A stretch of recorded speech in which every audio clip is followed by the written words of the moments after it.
오늘 하이로와 함께 따라 그리며 나누는 이야기. 오늘은 마가렛 킨입니다. 마가렛 킨 1927년 9월 15일 날 미국 테네시주 내시빌에서 태어났었는데, 이 여자분이 우리에게 알려지게 된 것은 2014년도 팀 버튼 감독의 빅 아이즈라는 영화로 인해서 상당히 충격을 안겨줬죠. 그 영화로 인해서 많은 생각들을 하게 됐고, 사람의 감정과 삶의 이유들을 하나씩 되돌아보는 그런 계기들이 됐죠.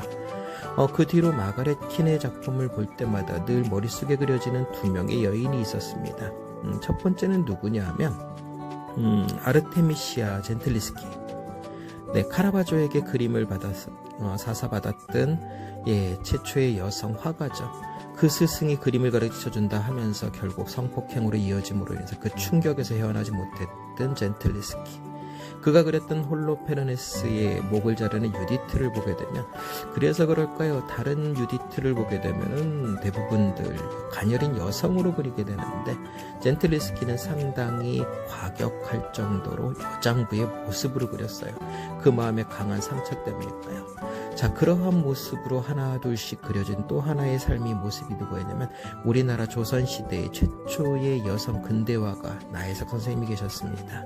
1895년에 태어나셔서 1948년도에 돌아가셨었는데, 이분의 삶의 모습을 보고 있으면 역시 똑같은 느낌이 들어요. 외교관과 결혼하시면서 어떤 자유물결에 대한 모든 것들을 알고 계셨는데, 이제 이혼을 하시게 되면서 무관십 속에 결국 양로원에서 전전하다가 행여병자로 사망하시게 됐는데, 참 여성의 삶들이 안타깝다.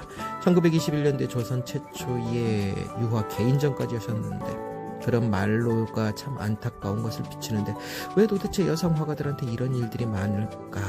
마가렛 킨 역시 두 번째 남편한테, 첫 번째 남편하고 이혼하고 두 번째 남편에게도 결국 사기를 당하면서 그 상처, 그것들을 오늘 빅 아이즈를 통해서 이야기를 하는데요. 이런 근거가 아마 그리스 역사가 투키디데스라는 사람이 했던 말 때문이 아닌가 싶습니다. 최상의 여인은 사람들 입에 오르내리지 않는 여인이다. 참 발상 자체가 참 너무 놀랍죠. 바로 그러한 것들. 팀 버튼 감독의 영화를 보시게 되면은 이 빅 아이즈의 형성을 보시게 됩니다. 이 빅 아이즈. 아이들은 큰 눈을 가지고 있다. 얼굴에서 눈은 가장 많은 것을 표현한다. 그리고 눈은 점점 더 커지고 있다라고 마가렛 킨이 이야기를 해요. 그런데 자신은 모딜리안이나 꼭 그 클림트 피카소의 영향을 받아서 또 그 이후에 많은 사람들이 영향을 끼치지만, 자신의 결혼 생활 속에서 참 많은 상처들을 안고 있죠.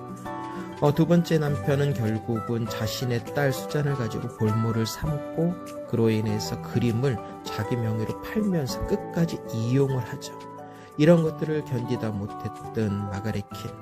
왜냐하면 딸을 죽인다고 하는데 결국은 아무것도 할 수 없는 무일푼의 그런 삶의 모습이다 결국 용기를 냈던 거죠.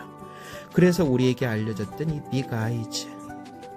마가렛 킨은 이런 말을 했습니다. 내가 그리는 아이의 눈은 나 자신의 깊은 감정의 표현이다. 눈은 영혼의 창이다. 그래서 그럴까요? 이 그림을 그려나가면서 아이의 눈을 그려낼 때 하나 느꼈던 게 그겁니다. 그 상대방의 감정, 우리가 흔히 그런 말을 하잖아요. 역지사지. 상대방의 마음, 환경을 느끼지 못하고서는 결국 그 마음을 표현해낼 수 없는 것.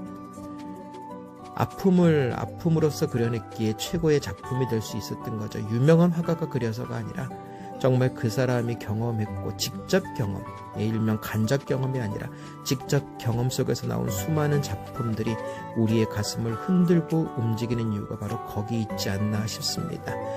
지금 아시아 최초로 삼성동에서 지금 한국 삼성동에서 코엑스인가요? 아니면 다른 장소에서 지금 진행 중이라고 듣고 있습니다. 한번 마가렛 킨 작품전 빅 아이즈, 아시아 최초니까요. 한번 가서 직접 눈으로 한번 확인해 보시고, 그보다 먼저 추천하는 것은 팀 버튼 감독의 영화 2014년도 빅 아이즈 꼭 보시고 가기 바랍니다. 감사합니다.